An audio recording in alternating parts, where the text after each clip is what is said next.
देखो, एक बहुत बड़ी एक प्रॉब्लम हमारे आयुर्वेद समाज के लिए क्या है कि एलोपैथी वेस्टर्न मेडिसिन ने एक प्लानिंग करके ये दिमाग में डाला हम लोगों के कि दवाई का मतलब कोई बहुत बड़ी केमिकल रिसर्च के बाद में बनी हुई कोई एक बढ़िया रैप्ड कोई चीज होनी चाहिए जो बहुत महंगी होगी, जो बड़ी मुश्किल से मिलेगी, प्रिस्क्रिप्शन से ही मिलेगी, और जो बड़ा सीरियस मामला है। अब ये किया उन्होंने किस कारण से किया, उसमें बहुत सारे फैक्टर्स हैं। बिजनेस एक तो इन्वॉल्व है, दूसरा पेशेंट की भी साइकोलॉजी इन्वॉल्व है। पेशेंट को भी लगता है भाई हमको यदि दवाई इतनी मुश्किल से मिल रही है और बहुत अच्छी तरह से ब्लिस्टर पैक में रैप्ड अप है और सब कुछ अच्छा है, ये जो एक मनोवैज्ञानिक गेम आप कह सकते हो जो खेला गया है कि दवाई का मतलब बहुत बड़ी चीज। अब आपको यह समस्या फेस करनी पड़ेगी जब आप प्रैक्टिस कर रहे होंगे, और अब तो आप रेडी हो प्रैक्टिस करने के लिए। तो अब क्या है, पेशेंट तो ये चाहता है कि कोई चीज जो बड़ी मुश्किल से बाजार में मिले, जो बहुत एक्सपेंसिव हो। अब देखिए उसके पीछे बहुत बड़ा बिजनेस है। पहले एमआर आएगा, वो मेडिसिन बताएगा, फिर वही मेडिसिन मेडिकल स्टोर में रखी जाएगी, और वो मेडिसिन वहां पर आने के पहले बड़ी भयंकर रिसर्च के नाम पर अरबों रुपए, मिलियंस ऑफ डॉलर्स उसमें खर्च करके उससे कमाई करी गई। फिर उसका लाइसेंस जो है वो फार्मास्यूटिकल कंपनीज को दिया गया। अब ये बेचारा जो डॉक्टर है, ये from society to society for society एक तरह का एजेंट बना करके बैठा दिया गया है। अब वो एमआर आके बताएंगे, और मेडिकल स्कूल में पढ़ाया जाएगा कि आपको ये दवा देनी है।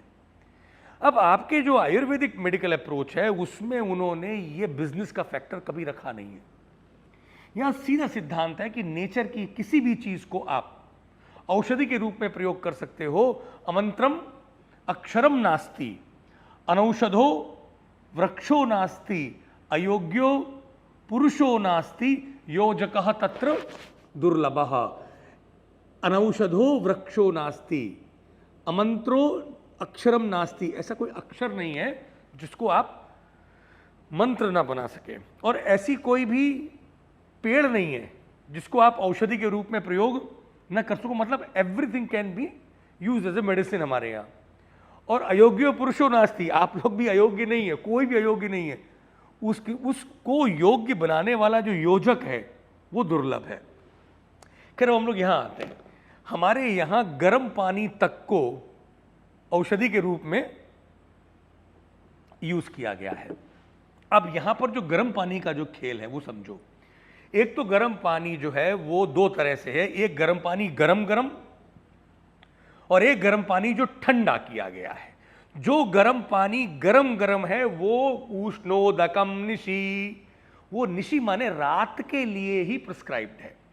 दिन में जो गर्म पानी पीना है वो गर्म पानी ठंडा करके पीना है, मतलब boiled but cooled, Luke warm, normal temperature. ये कह रहे हैं कि जिस किसी व्यक्ति को अजीर्ण हो रहा हो, या जिस किसी व्यक्ति को त्रटकास, देखो तीन प्रॉब्लम हो गई। एक तो यह है कि खाना नहीं पचा, या बहुत ज्यादा प्यास लग रही है, या खांसी और अस्थमा मतलब ब्रेथलेसनेस। ये दोनों लंग्स और एब्डोमेन से रिलेटेड प्रॉब्लम है, जीआई और लंग्स की। हमारे यहाँ जीआईटी वाले का को लंग्स से बहुत कनेक्ट किया गया है।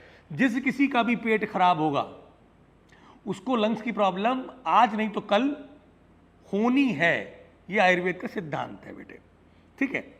अब क्या हो रहा है कि यदि आपका पेट खराब है, मतलब क्या प्रॉब्लम होगी, अजीर्ण का में सिम्टम क्या है? पहला सिम्टम है आदमान आटोप, मतलब ब्लॉटिंग।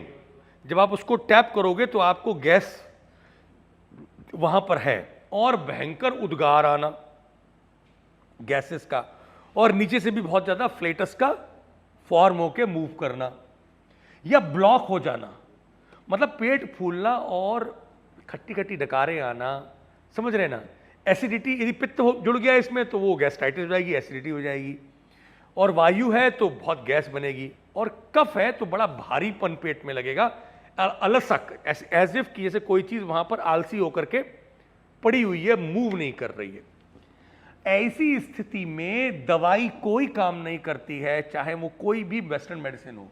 कोई दवा काम करे ना करे, पर एक दवा जरूर काम करेगी। दोबारा बोल रहा हूं, कोई दवा काम करे ना करे, एक दवा जरूर काम करेगी, और वो क्या है?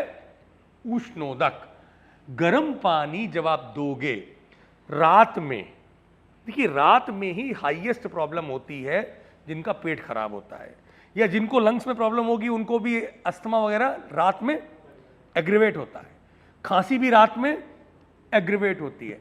तो ये दोनों चीजों को ठीक करने के लिए रात में गर्म पानी कैसा? 1 लीटर पानी को उबाल के जब आधा कर दिया जाए तो उसे कहते हैं उष्णोदक, ठीक है ना, या चौथाई कर दिया जाए, मतलब 2/3 उबल जाए या हाफ हो जाए, और नहीं हो तो कम से कम चौथाई तो बॉईल होके जाना ही चाहिए, ठीक है ना। ये गर्म पानी बहुत लाइट होता है, इससे जो पेट की और लंग्स की जो विकार है वो ठीक होते हैं। और कह रहे हैं धारापातेन विष्टंभी, जो पात जल है, मतलब जो फ्रेश, भाई देखिए उस जमाने में भी सबसे अच्छा पानी माना जाता था नदियों से आया हुआ जल, प्रवाहित जल से गंगा का पानी।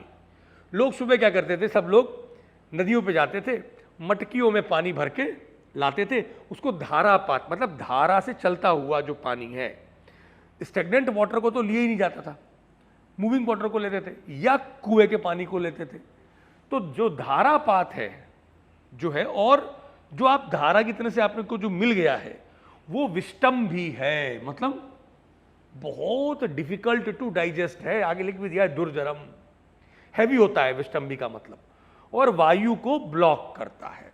जहां तक हो सके वहां तक आपको अपने पेशेंट को ये पक्का मतलब प्रोग्रामिंग करनी है, समझाना है कि देखो आपको 2 ही तरह के पानी पीने हैं, उबला हुआ पानी पीना है, या तो उबाल के ठंडा या उबाल करके भी गर्म, रात में बॉइल्ड वाटर गर्म, उबला पानी गर्म, और दिन में उबला पानी ठंडा। अब एक खेल और सुनो जो बहुत इंपॉर्टेंट है। अब अगला क्वेश्चन ये आता है कि ये गर्म पानी की शेल्फ लाइफ कितनी है? जैसे आपने बॉईल कर लिया, तो क्या आप आज बॉईल करा हुआ पानी कल पी सकते हो? नहीं, जहर बन जाएगा। इस पानी की शेल्फ लाइफ सिर्फ 6 घंटे से 8 घंटे तक की है। यदि आपने आज पानी को उबाला सुबह, तो उसको दोपहर मतलब शाम आते आते, दोपहर के बाद में शाम आते आते खत्म कर दीजिए, इसके बाद में इसको नहीं पीना है। और रात में जो पानी आपने बॉईल किया है उसे रात में खत्म कर दें, सुबह उसको नहीं पी सकते।